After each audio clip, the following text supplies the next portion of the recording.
Welcome to Zoom In, Zoom Out, your global look at news from Taiwan. I'm Isabel Wang.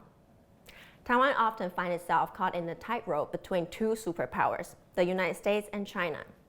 So what does it like to be a Taiwanese diplomat, given the country's international standing? 对我个人来讲，我觉得是我对国家的一个责任，在一个艰困的状况之下，只要这个国家的领袖认为我还能够为中华民国的外交做点事情，我也是这个责无旁贷，这个义无反顾。Long-serving diplomat David Lee, who was also former Secretary General to President Tsai Ing-wen, has released a new book that takes an inside look at Taiwan's foreign policy and diplomatic situation. At his recent book launch, top Taiwanese officials from the foreign and defense ministries, business leaders, and those who followed his career came together to talk about Lee's role in the country over the past 40 years. 外交工作是一项专业，并且关系到国家整体利益与安全的工作，它不属于任何政党，而是属于国家长远发展的基石。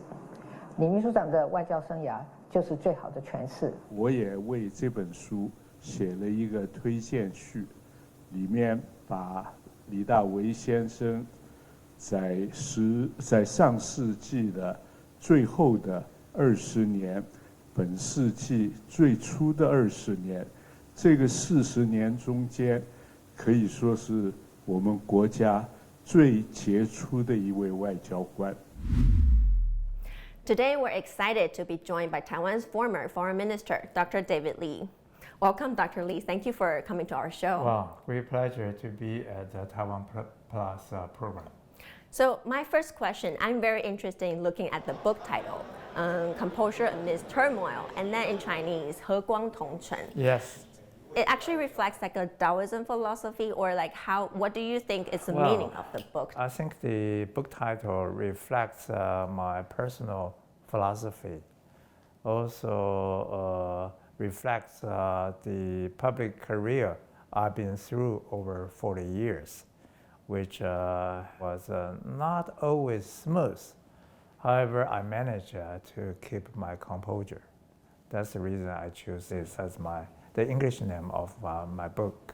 I think Composure Amidst Turmoil, Reflections of a Diplomat. So like we mentioned earlier, you actually held several leadership roles, not only in foreign service, but also in public servant. Yeah. I'm interested in knowing what is your definition of diplomacy? Diplomacy is an art, not a science. Diplomacy is to conduct foreign relations on behalf of a nation. I think the principal rule of that is how to serve your national interest to the best. And diplomacy involves a lot of negotiation, reconciliation. You know, the recent President Trump's terminology is the art of the deal. In my view, diplomacy is not easy to define, which each country may have different national interests.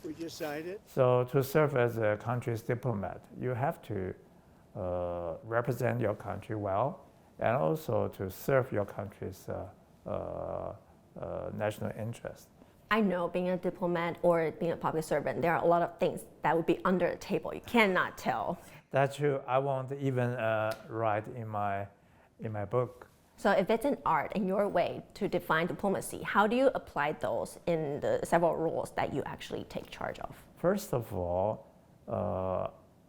in a democracy, I believe that diplomats should respect the Constitution, should serve the principles and policy of the national leader who has been elected through a democratic process. Diplomats, in my view, should be nonpartisan. The only principle is how to serve your national interest well. In a democracy, you have to represent the constitutionally elected national leader. So you spent over 40 years in diplomatic service. You've already witnessed and even participated in a lot of historical moments. That's true. So That's true. I'm interested in knowing, like, what is your most significant diplomatic breakthrough? Well, to be honest, I hate to use the word breakthrough because in my personal view, a breakthrough is something like my country will be invited to join the G20. Because on the GDP, we are the number 21st country in the world. So our leader should be invited to be a member of the G20 meeting. And from every aspect, Taiwan deserves a seat in the United Nations. I think unless one day you see our president will be invited to the G20, our country will have a membership in the UN. In that situation, I will call as a breakthrough. Otherwise, I only use the word progress. We have made some progress in our foreign relations. In my personal journey, for instance, in 1990, we worked out a deal with the then Canadian government to establish offices in Canada, Toronto, Vancouver, later. And now we also add another city, Montreal, as our official representation in Canada. I think that is a progress. And because the year after, Australia followed suit. So I call that a progress. 2010, I served in Ottawa as a Taiwanese representative. It took us a few years to work with the Canadian government. Finally, in that year, Canada announced that they will grant visa waiver status to the Taiwanese passport holder. 2 years later, the United States followed suit. So I call that as a progress.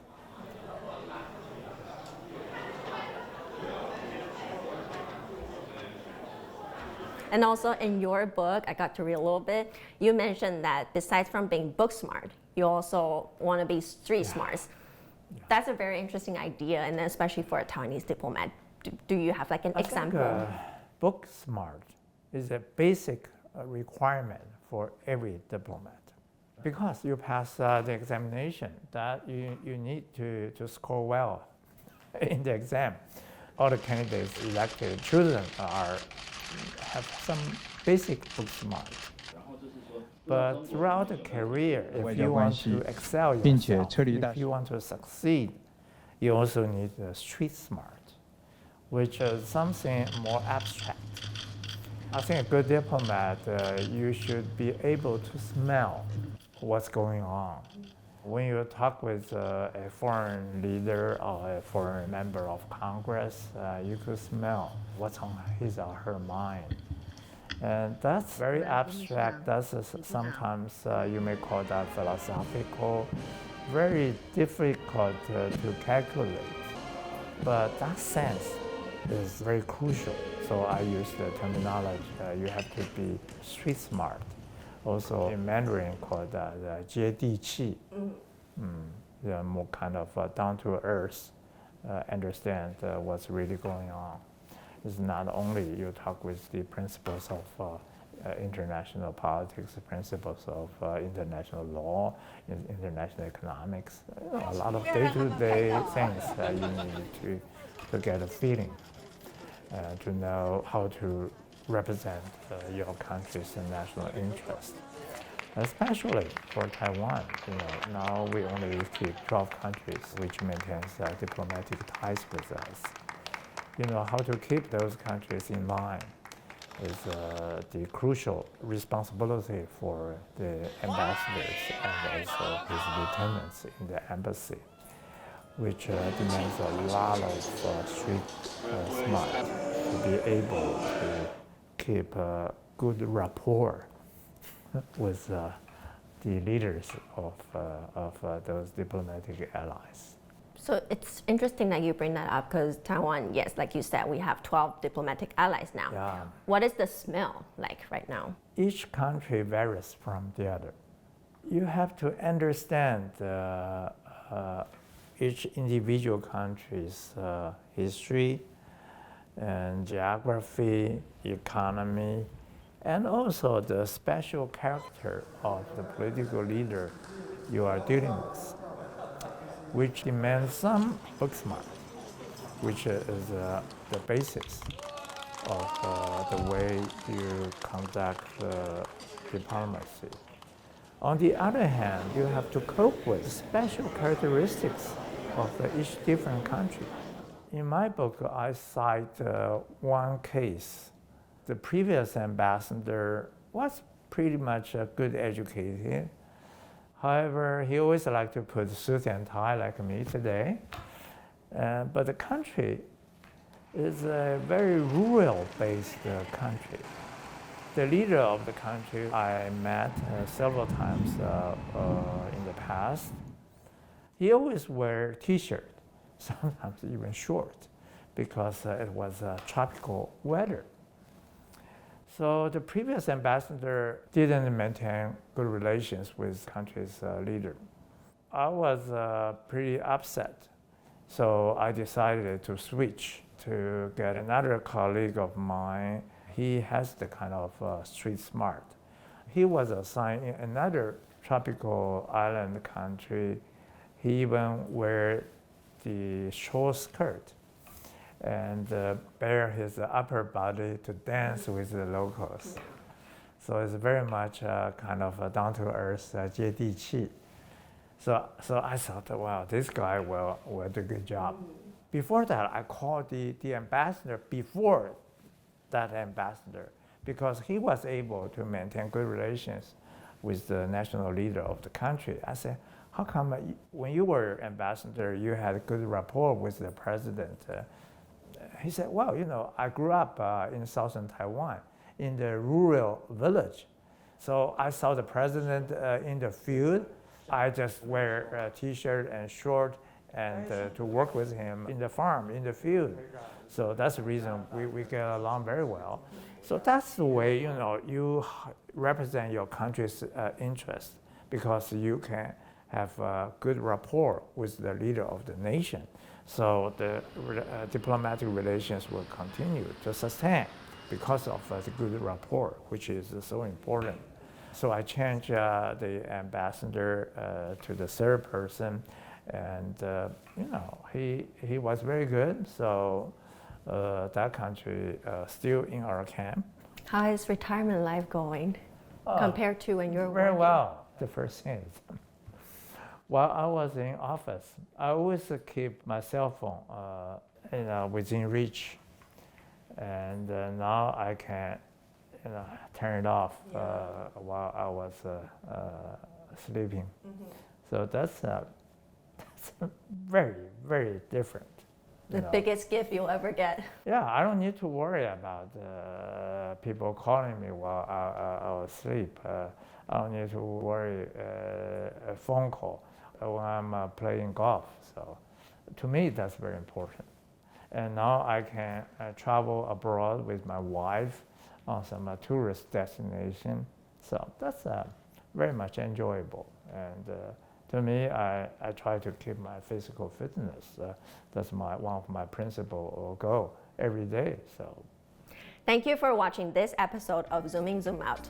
If you like this show, don't forget to hit like, subscribe or follow, or even leave a comment below. We'll see you next time.